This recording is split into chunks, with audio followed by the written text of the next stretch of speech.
Insinué que no sentía ninguna admiración por Monsieur de Bornier. Ah, ¿tiene algo que reprocharle? Me preguntó lleno de curiosidad el duque, quien, cuando se hablaba mal de un hombre, siempre creía que debía de tratarse de un resentimiento personal, y del inicio de un amorío si se hablaba bien de una mujer. Veo que le tiene usted ojeriza. ¿Qué le ha hecho? Cuéntanoslo. Claro, entre ustedes dos debe de haber algún cadáver desde el momento en que lo denigra. Es demasiado larga la fil de Roland, pero bastante penetrante. Penetrante. Esa es la palabra apropiada para un autor tan oloroso, interrumpió irónicamente Madame de Guermantes. Si este pobre pequeño se ha encontrado alguna vez con él, resulta comprensible que lo tenga en las narices. Por otra parte, debo confesar a la señora, continuó el duque dirigiéndose a la princesa de Parma, que, la fil de Roland aparte, en literatura e incluso en música, mis gustos son terriblemente rancios. No es ruiseñor tan viejo que no me agrade. Quizás no lo crea, pero por la noche, si mi mujer se pone al piano, suelo pedirle que toque una vieja melodía de Auber, de Boieldieu, incluso de Beethoven. Eso es lo que amo. En cambio, con Wagner me duermo en el acto. Se equivoca, dijo Madame de Guermantes. A pesar de sus insoportables larguras, Wagner tenía genio. Lohengrin es una obra maestra. Incluso en Tristán hay aquí y allá una página curiosa. Y el coro de las hilanderas del barco fantasma es pura maravilla. Pues nosotros, ¿verdad, Babal? Dijo Monsieur de Guermantes dirigiéndose a Monsieur de Brote. Preferimos siempre las personas nobles se dan cita en este ameno lugar. Es una delicia. Y Fra Diavolo, y la flauta encantada, y el chalet, y las bodas de Fígaro, y les diamants de la Conor. Eso sí que es música. Y en literatura lo mismo. Por ejemplo, adoro a Balzac, Le Val de Esaux, Les Mohicans de París. Ah, querido, si sale usted en campaña a favor de Balzac, no acabaremos nunca. Espere, guárdelo en reserva para un día que esté aquí Memé. Él es todavía mejor, se lo sabe de memoria. Irritado por la interrupción de su mujer, el duque la tuvo unos instantes bajo el fuego de un silencio lleno de amenazas, y sus ojos, de cazador, parecían dos pistolas cargadas. Entretanto, Madame d'Arpagnan había cambiado con la princesa de Parma sobre la poesía trágica o sobre la poesía en general ciertas frases que no me llegaron con claridad, hasta que oí esta pronunciada por Madame d'Arpagnan. Oh, todo lo que la señora quiera, le concedo que el mundo que nos hace ver es feo, porque no sabe distinguir entre lo feo y lo bello, o más bien porque su insoportable vanidad le hace creer que todo lo que dice es bello. Convengo con vuestra Alteza en que en la obra en cuestión hay cosas ridículas, ininteligibles, faltas de gusto, que es difícil de comprender, que cuesta tanto leerla como si estuviese escrita en ruso o en chino, porque evidentemente es cualquier cosa menos francés. Pero cuando uno se toma ese trabajo, qué grande es la recompensa, cuánta imaginación. No había oído yo el principio de este breve discurso. Terminé comprendiendo no sólo que el poeta incapaz de distinguir lo bello de lo feo era Víctor Hugo, sino que el poema, que le costaba tanto comprender como el ruso o el chino, era Cuando el niño aparece, el círculo de familia aplaude entusiasmado, perteneciente a la primera época del poeta y que quizás esté más cerca todavía de Madame de Sulliers que del Víctor Hugo de la leyenda de los siglos. Lejos de parecerme ridícula, Madame d'Arpagnan la vi, y fue la primera de aquella mesa tan real, tan vulgar, a la que me había sentido tan decepcionado. La vi con los ojos de la mente bajo aquella cofia de encajes de la que escapaban los redondos anillos de los largos tirabuzones que llevaron Madame Remusat, Madame de Broglie, Madame Saint-Aurier, todas esas mujeres tan distinguidas que en sus fascinantes cartas citan con tanta competencia y sabiduría a Sófocles, Schiller y la imitación, pero a quienes las primeras poesías de los románticos causaban ese espanto y esa fatiga inseparables. Para mi abuela, de los últimos versos de Stéphane Mallarmé, a Madame d'Arpagnan le gusta mucho la poesía, dijo Madame de Guermantes. Le dijo a Madame de Guermantes la princesa de Parma, impresionada por el tono ardiente con que se había pronunciado el discurso. No, no entiendo absolutamente nada. No entiendo absolutamente nada, respondió en voz baja Madame de Guermantes, aprovechando que Madame d'Arpagnan, quien respondía a una objeción del general Baudelaire, estaba demasiado ocupada con sus propias palabras para oír la que murmuró la duquesa. Se vuelve literaria en cuanto la abandona. Debo decir a vuestra Alteza que soy yo quien soporta la carga de todo eso, porque es a mi lado a donde viene a gemir cada vez que va si no ha ido a verla, es decir, casi todos los días. En el fondo, no es culpa mía si le aburre, y no puedo obligarle a ir a su casa, aunque preferiría que le fuese algo más fiel. Así yo la vería un poco menos. Pero le aburre, y no es nada extraordinario. No es mala persona, pero es aburrida hasta un grado que no podría usted imaginar. Me da todos los días tales dolores de cabeza que cada vez me veo obligada a tomar un sello de piramidón. Y todo porque durante un año a Basin le ha divertido engañarme con ella. Y como si no fuese bastante, tener un lacayo que está enamorado de una putilla y que se pone de morro si no ruego a esa jovencita que deje por un momento su fructífera cera para que venga a tomar el té conmigo. Oh, la vida es una lata, concluyó lánguidamente la duquesa. Madame d'Arpagnan aburría a Monsieur de Guermantes sobre todo porque éste era desde hacía poco amante de otra, de la marquesa Suy de Ledoc, según pude saber. Precisamente estaba sirviendo la mesa en ese momento el lacayo privado de su día de salida, y pensé que, triste todavía, lo hacía con mucha turbación, porque me di cuenta de que al presentarle las fuentes a Monsieur de Chatellerault, desempeñaba con tanta torpeza su tarea que el codo del duque golpeó más de una vez el codo del sirviente.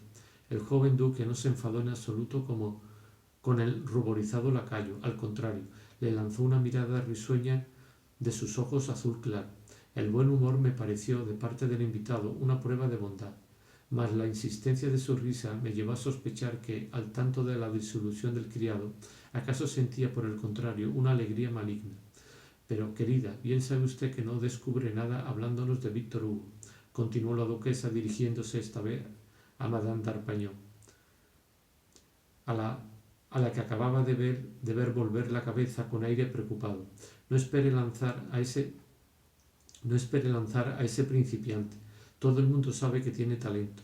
Lo que es detestable es el Víctor Hugo del último periodo, la Leyenda de Sigle, y no sé qué títulos más se me han olvidado, pero Les Filles d'Automne, Les Chants du Crépuscle son la mayoría de las veces obra de un poeta, de un verdadero poeta, incluso Les Contemplations, añadió la duquesa, a quien sus interlocutores no se atrevieron por razones obvias a contradecir.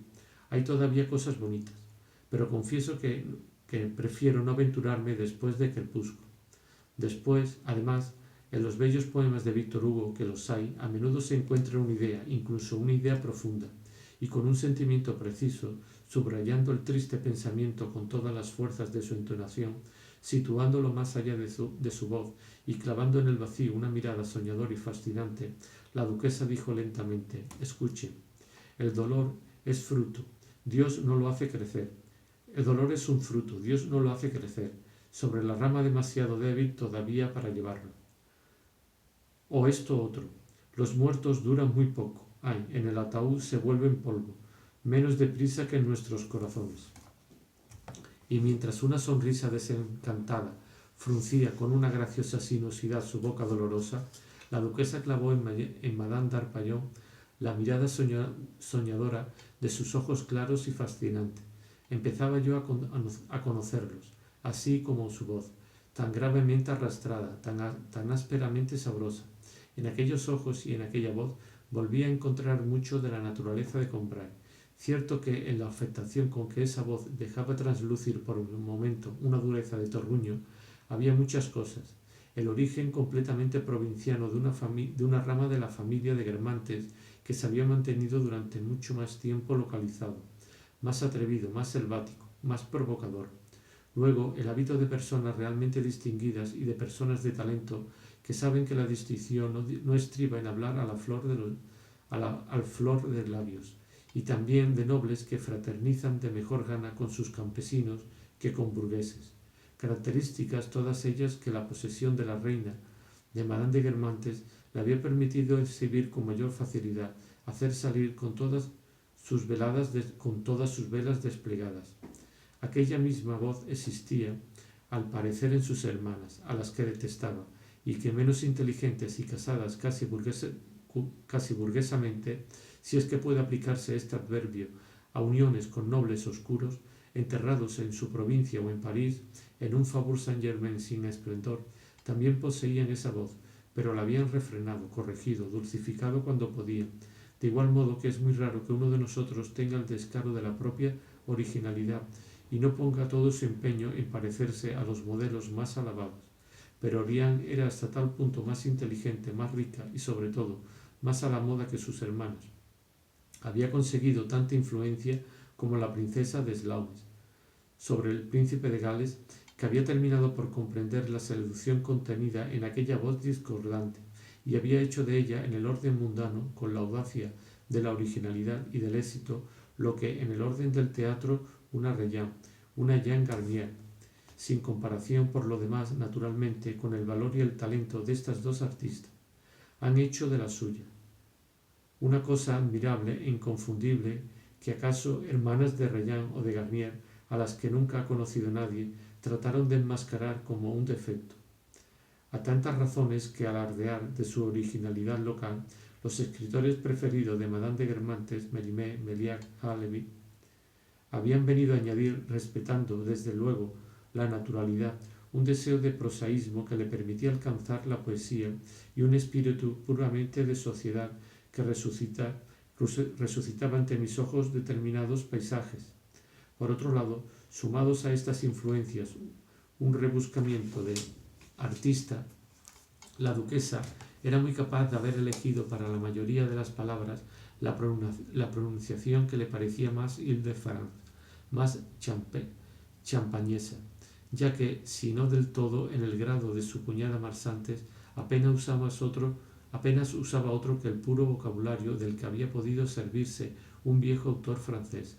Y cuando uno estaba harto del complejo y abigarrado lenguaje moderno, era, a sabiendas incluso de que expresaba muchas menos cosas, un gran alivio escuchar la cháchara de Madame de Guermantes, casi el mismo si uno estaba a solas con ella y ella restringía y clarificaba aún más el caudal de su charla que siente al oír una vieja canción.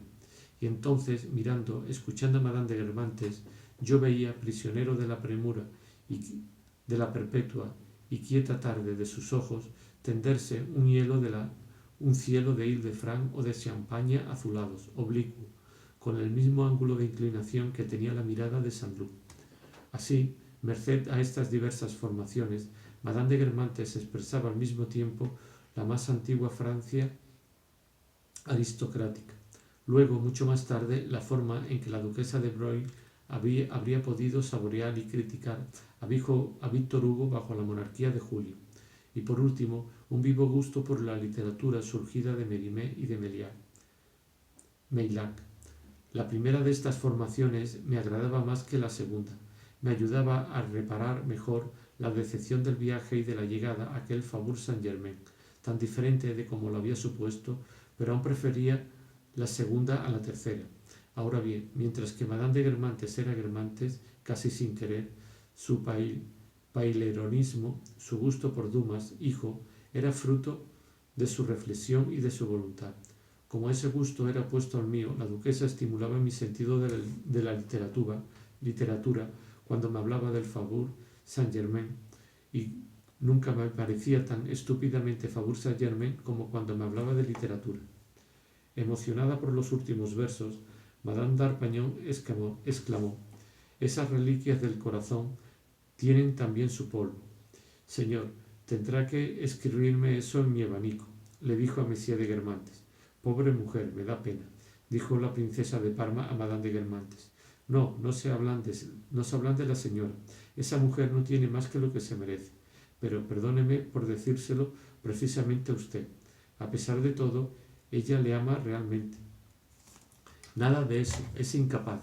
Cree que le ama, de la misma forma en que en ese momento cree que cita a Víctor Hugo porque dice un verso de Musset. Mire, continuó la duquesa en tono melancólico, a nadie le conmovería más que a mí un sentimiento verdadero. Voy a darle un ejemplo. Ayer mismo le hizo una escena terrible a Basie. ¿Cree vuestra Alteza que fue porque ame a otras? ¿Porque ya no la quiere a ella? Pues no. Fue porque Basie no quiere presentar a sus hijos en el jockey. ¿Le parece ese el comportamiento de una enamorada? No, y le diré más, añadió precisa, Madame de Guermantes. es persona de una insensibilidad nada frecuente. Mientras tanto, Monsieur de Guermantes había estado oyendo con ojos brillantes la satisfacción de su mujer hablar de Víctor Hugo a quemarropa y citar algunos ejemplos. Por más que la duquesa le irritase a menudo, en momentos como estos se sentía orgulloso de ella. Orián es realmente extraordinario. Puede hablar de todo, lo ha leído todo. No podía adivinar que la conversación recaería esta noche sobre Víctor Hugo. Sea cual sea el tema que se toque, ella está preparada, puede enfrentarse a los más cultos. Este joven debe de estar subyugado. Pero cambiemos de conversación, añadió Madame de Guermantes, porque nuestra amiga es muy susceptible. Debe de encontrarme usted muy pasada de moda, continuó dirigiéndose a mí. Sé que en la actualidad amar las ideas en la poesía en que hay un pensamiento, está considerado como una debilidad. ¿Esto está pasado de moda?, dijo la princesa de Parma, con el ligero sobrecogimiento que le causaba esa vaga noticia, que no se esperaba, aunque supiese que la conversación de la duquesa de Guermantes siempre les reservaba aquellos choques sucesivos y deliciosos, aquel sofocante espanto, aquella sana fatiga tras la que instintivamente pensaba en la necesidad de tomar un pediluvio en una cabina de baño y de una buena caminata para entrar en reacción. Pues por lo que a mí se refiere, no, Orián, dijo Madame de Brissac. No censuro a Víctor Hugo por tener ideas, todo lo contrario, sino por buscarlas en lo monstruoso. En el fondo, es él quien nos ha acostumbrado a lo feo en literatura. Ya hay demasiadas fealdades en la vida. ¿Por qué no olvidarlas al menos mientras leemos? Un espectáculo penoso del que en la vida real nos apartaríamos. Eso es lo que atrae a Víctor Hugo. De todos modos, ¿Víctor Hugo no es tan realista como Zola?, preguntó la princesa de Parma. El nombre de Zola no hizo moverse un solo músculo en la cara de Monsieur Beautreillis.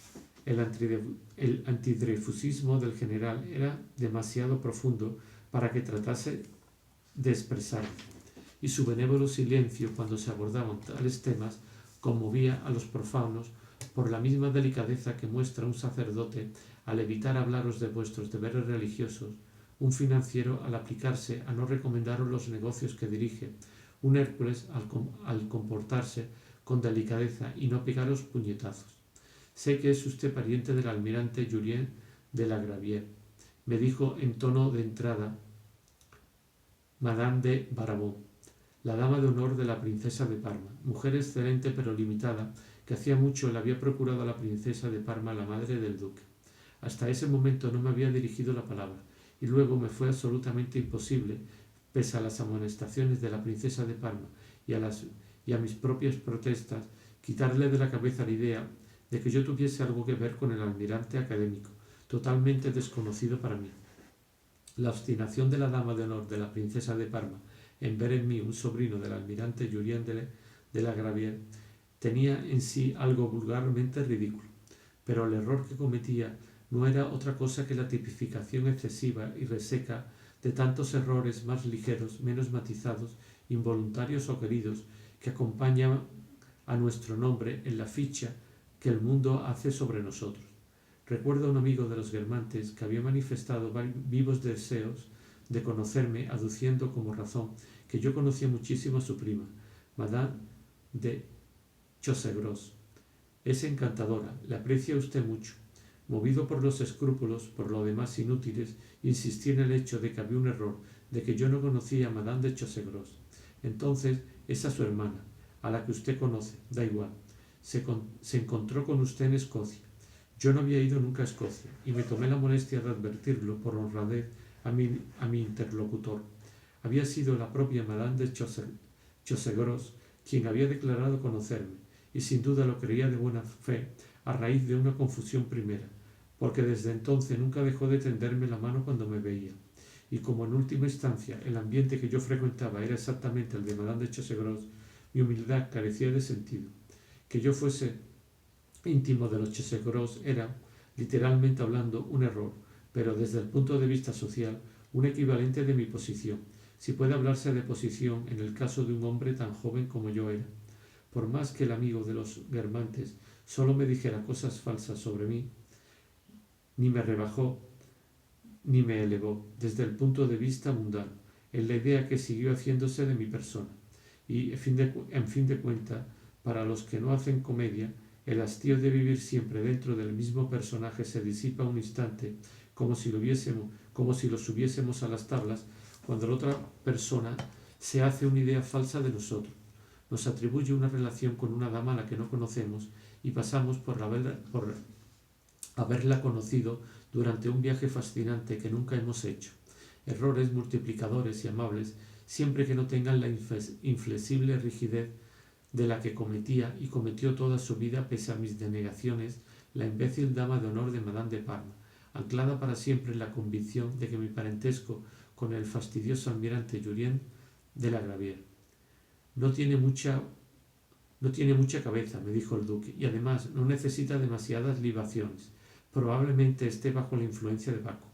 En realidad, Madame de Baramont solo había bebido agua, pero al duque le gustaba colocar sus locuciones favoritas. Pero si Zola no es un realista, señora, es un poeta, dijo Madame de Guermantes, inspirándose en los estudios críticos que había leído aquellos últimos años y adaptándolos a su genio personal. Agradablemente zarandeada hasta ese momento por el baño de inteligencia, tan agitado para ella, que tomaba esa noche y que debía de resultarle, según pensaba, particularmente saludable, se dejaba llevar por las paradojas que, como olas, rompían una tras otras.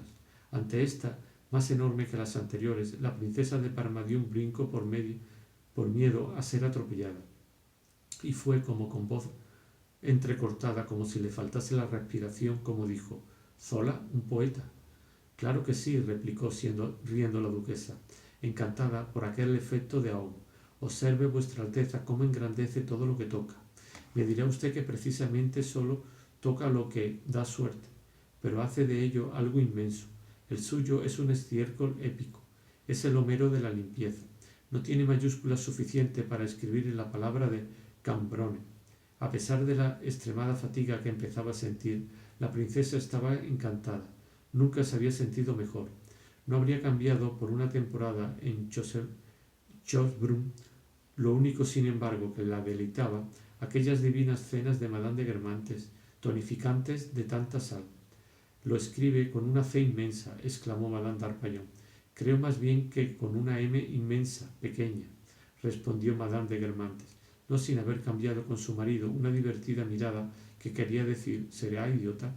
«Mire, a propósito», me dijo Madame de Guermantes, posando sobre mí una mirada risueña y dulce, y porque como anfitriona perfecta quería, sobre el artista que me interesaba particularmente, revelar sus conocimientos y darme ocasión, llegado el caso, de exhibir la mía. «Mire», me dijo agitando ligeramente su abanico de plumas, hasta tal punto era consciente en ese momento de ejercer en toda su plenitud los deberes de la hospitalidad, y para no descuidar ninguno, haciendo seña también de que volviesen a servirme espárragos con salsa muselín. «Mire, precisamente creo que Zola ha escrito un ensayo sobre Elstir, ese pintor cuyos cuadros ha estado usted mirando hace un rato, los únicos, por lo demás, que me gustan de ese pintor», añadió. En realidad detestaba la pintura de Elstir, pero encontraba de una calidad única todo lo que había en su casa.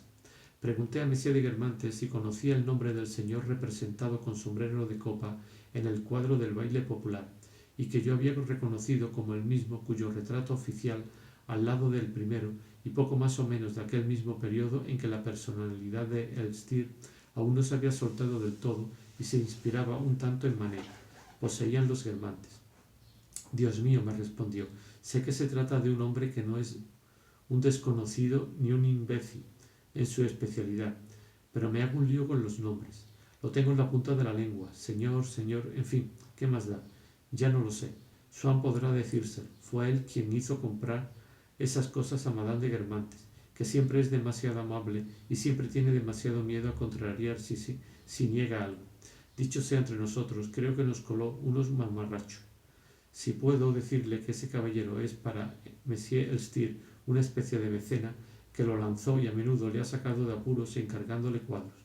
Por agradecimiento, si usted quiere llamar a eso agradecimiento, es cuestión de gustos, lo pintó en ese sitio, donde, con su aire endomingado, hace un efecto más bien cómico. Puede ser un pozo de sabiduría, pero ignora evidentemente en qué circunstancias se pone un sombrero de copa. Con el suyo en la cabeza, en medio de todas esas muchachas que no llevan nada, parece un pequeño notario de provincias algo achispado. Pero dígame, me parece que estos cuadros le gustan hasta la locura. De haberlo sabido, me habría informado para responderle. Por lo demás, no hay que romperse los cascos para profundizar en la pintura de Messier Elstir, como si se tratase de las Sources de Ingres o de los Enfants d'Udard de Paul de la Roche. Puede apreciarse en ella cierta finura de observación, divertida, parisiense, nada más. No hay necesidad de ser un erudito para contemplarla. Sé que no son otra cosa que simples apuntes, pero no me parece que estén suficientemente trabajados. Swann tenía la cara dura de querer que comprásemos un manojo de espárragos. Hasta los tuvimos en casa unos días. No había más que eso en el cuadro. Un manojo de espárragos exactamente iguales a los que usted está tragando. Pero yo me negué a tragarme los espárragos de Messier Elstir. Pedía 300 francos por un manojo de espárragos. Un Luis, eso es lo que vale, incluso cuando son tempranos. Me pareció un poco fuerte. Cuando a esas cosas le añade personajes, su pintura tiene un lado canalla, pesimista, que me desagrada. Me asombra ver que una inteligencia sutil, un cerebro distinguido como usted, le gusten esas cosas. No sé por qué dice eso, Basil, dijo la duquesa, a quien no le agradaba nada que se menospreciase lo que contenían sus salones. Yo me guardo mucho de aceptar todo, sin distinción, en los cuadros de Elstir. Se puede coger unas cosas y dejar otras, pero no siempre le falta talento, y los que yo he comprado hay que admitir que son de rara belleza. Orián en este género prefiero 1000 veces el pequeño estudio de Monsieur Vivert que vimos en la exposición de acuarelistas. Es una cosa de nada, si usted quiere, cabría en el hueco de la mano, pero hay talento hasta la punta de las uñas. Ese misionero descarnado, sucio, delante de ese delicado prelado que juega con su perrillo, es todo un poemita de sutileza e incluso de profundidad. Creo que conoce usted a Messier Elstir, me dijo la duquesa. Es un hombre agradable. Es inteligente, dijo el duque. Lo que sorprende, cuando se habla con él, es que su pintura sea tan vulgar. Él es más que inteligente, incluso bastante espiritual, dijo la duquesa con aire avisado y entendido de una persona que sabe de lo que habla. ¿No había empezado a hacerle un retrato, Orián? Preguntó la princesa de Parma. Sí, en color cangrejo, respondió Madame de Guermantes, pero no es eso lo que hará pasar su nombre a la posteridad. Es un horror. Basin quería destruirlo. Esta frase Madame de Guermantes la decía a menudo, pero otras veces su apreciación era distinta. A mí no me gusta su pintura, pero hace tiempo me hizo un retrato muy hermoso. De estos juicios uno solía ir destinados a las personas que le hablaban de su retrato, otros a las que no le hablaban de él y a quienes deseaban notificar su existencia. El primero se lo había inspirado la coquetería, el segundo la vanidad. Hacer un horror con un retrato de usted, pero entonces no es un retrato, es una mentira. Creo que apenas sé sostener un pincel, si la pintase a usted, limitándome a representar lo que veo, haría una obra maestra, dijo ingenua la princesa de Parma.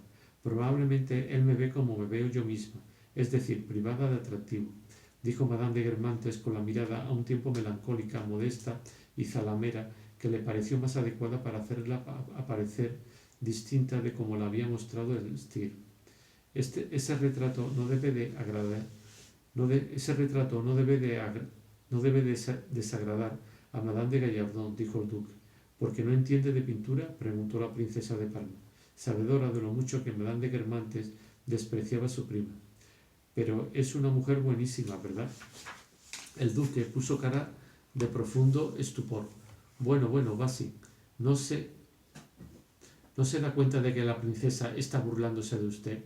A la princesa ni siquiera se le había ocurrido.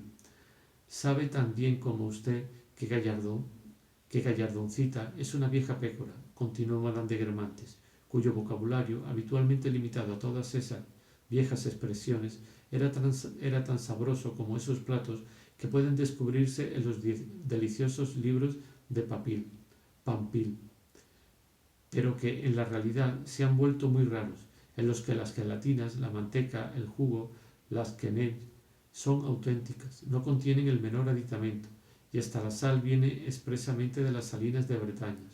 Por el acento, por la elección de las palabras, se da uno cuenta de que en el fondo la conversación de la duquesa venía directamente de Guermantes.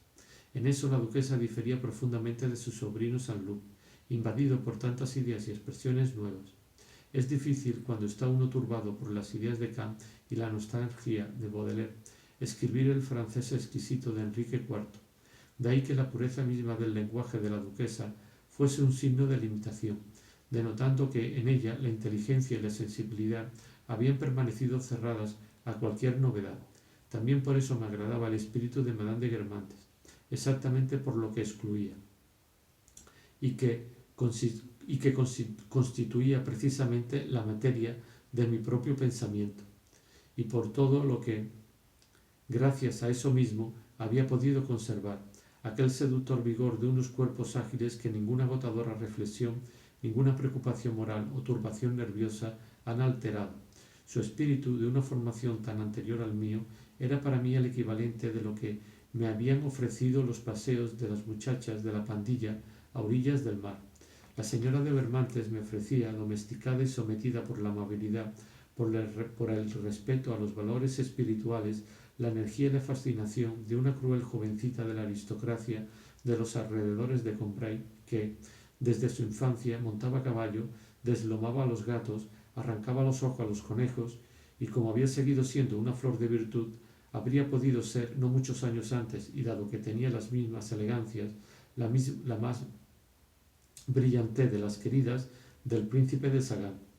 Solo que la duquesa era incapaz de comprender lo que yo había buscado en ella, el hechizo del nombre de Guermantes, y lo poco que había encontrado, un residuo provinciano de Guermantes. Nuestras relaciones se habían basado en un malentendido que no podía dejar de manifestarse en cuanto mis homenajes, en lugar de ir dirigidos a la mujer relativamente superior que ella creía ser, apuntasen hacia cualquier otra mujer igual de mediocre y que exhalase la misma fascinación involuntaria. Malentendido perfectamente natural y que siempre existirá entre un joven soñador y una mujer de mundo, pero que conturba profundamente al primero mientras no haya reconocido la naturaleza de sus propias facultades imaginativas ni se haya resignado a las inevitables decepciones que ha de encontrar junto a determinadas personas, como en el teatro, en los viajes e incluso en el amor. Como Messier de Guermantes había declarado, continuación a los espárragos de Elstir y a los que acababan de servirse tras el pollo de a la financiera, que los espárragos verdes, crecidos al aire libre y que, como tan graciosamente dice la exquisita autora que se firma de Clermont-Tonnerre, no tienen la rigidez impresionante de sus hermanos. Deberían comerse con huevos. Lo que agrada a uno desagrada a otros y viceversa, replicó Messier de Breauté. En la provincia de Cantón, en China, el homenaje más refinado que puede hacerse consiste en ofrecer huevos de hortelano completamente podridos. El señor de Breauté, autor de un estudio sobre los mormones aparecido en Revue de Deux Mondes, únicamente frecuentaba los medios más aristocráticos, y entre estos solo los que tenían cierta fama de inteligencia, de manera que por su presencia, cuando menos asidua, en casa de una mujer, se reconocía si ésta tenía salón. Pretendía odiar la vida mundana, y por separado aseguraba a cada una de sus duquesas que la trataba exclusivamente por su inteligencia y su hermosura. Todas estaban convencidas. Cada vez que, con la muerte en el alma, se resignaba a ir a una gran soirée a casa de la princesa de Parma, las convocaba todas para que le diesen ánimo, y por eso nunca aparecía sino en el centro de un círculo íntimo. Para lograr que su reputación de intelectual sobreviviese a su mundanidad, aplicando ciertas máximas del espíritu de Guermantes, emprendía, acompañado de elegantes damas, largos viajes científicos en la época de los bailes, y cuando alguna persona no, y por lo tanto carente todavía de una posición social, empezaba a ir a todas partes, él ponía una obstinación feroz en no querer conocerla, en no dejarse presentar. Su odio a los snob derivaba de su snobismo, pero hacía creer a los ingenuos, es decir, a todo el mundo, que él estaba exento. Babal siempre lo sabe todo, exclamó la duquesa de Guermantes. Encuentro fascinante un país donde quieren estar seguros de que el lechero les vende huevos bien podridos, huevos del año de la nana. Me parece que estoy viéndome mientras mojo un cachito de pan con mantequilla. Debo decir que eso ocurre en casa de la tía Madeleine, Madame de Villeparisis, que sirve esas cosas en estado de putrefacción, huevos inclusive. Y como Madame d'Arpagnon protestase, pero bueno, Phillips, usted lo sabe mejor que yo. El pollito está ya en el huevo, ni siquiera sé cómo tiene paciencia para seguir allí. No es una tortilla, es un gallinero, pero por lo menos no está indicado en el menú. Hizo usted bien en no ir a cenar la otra noche. Había barbaridad de ácido fénico. Aquello no parecía siquiera un servicio de mesa, sino un servicio de contagiosos. Realmente Norpois lleva la fidelidad a los límites del heroísmo. Repitió ese plato. Me parece haberla visto a usted cenar en su casa el día que soltó aquella ocurrencia del tal Mal Bloch. Quizás para dar un sonido más extranjero a un apellido irrealista, Messier de Guermantes no pronunció la CH de Bloch como una K, sino como en alemán, Och, que había dicho que no sé qué poeta, que era sublime. Por más que Chatellerault golpease las tibias de Monsieur Bloch, éste seguía sin comprender, convencido como estaba de que aquellos rodillazos de mi sobrino iban destinados a una joven sentada a su lado. En este punto Messier de Guermantes se puso algo colorado. No se daba cuenta de que estaba irritando a nuestra tía con todos aquellos sublimes, suyos repartidos a diestro y siniestro. En resumen, la tía Madeleine, que tiene pelos en la lengua, le replicó: «Más despacio, caballero. ¿Qué guarda usted entonces para el señor de Busset?» El duque estaba convencido de que, delante de un apellido célebre, señor, y de una partícula, era esencialmente ancien régime. Era todo un espectáculo.